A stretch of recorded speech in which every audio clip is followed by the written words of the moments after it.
عندي مشكله زوج بابا بتستغل اختي في شغل البيت، وقدام بابا بتعمل نفسها بتحبنا وهي بتقول لنا ان هي بتكرهنا. لو بابا اتكلم معانا بتقول له هنسيك ولادك، نعمل ايه؟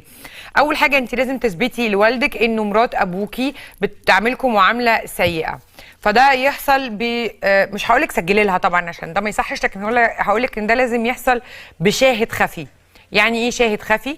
يعني لازم يكون حد في البيت دون علم مرات الاب موجود، البابا بيثق فيه، يسمع مراته بتعاملكوا او بتكلمكوا بالطريقه دي. ده نمره واحد. نمره اتنين، اكيد في تيتا، في عمه، في خالته، في حد بابا بيحبه وبيثق فيه، هنروح نقول له ان بيحصل 1 2 3 4.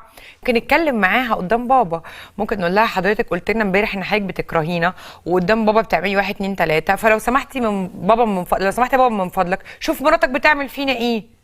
بس كده.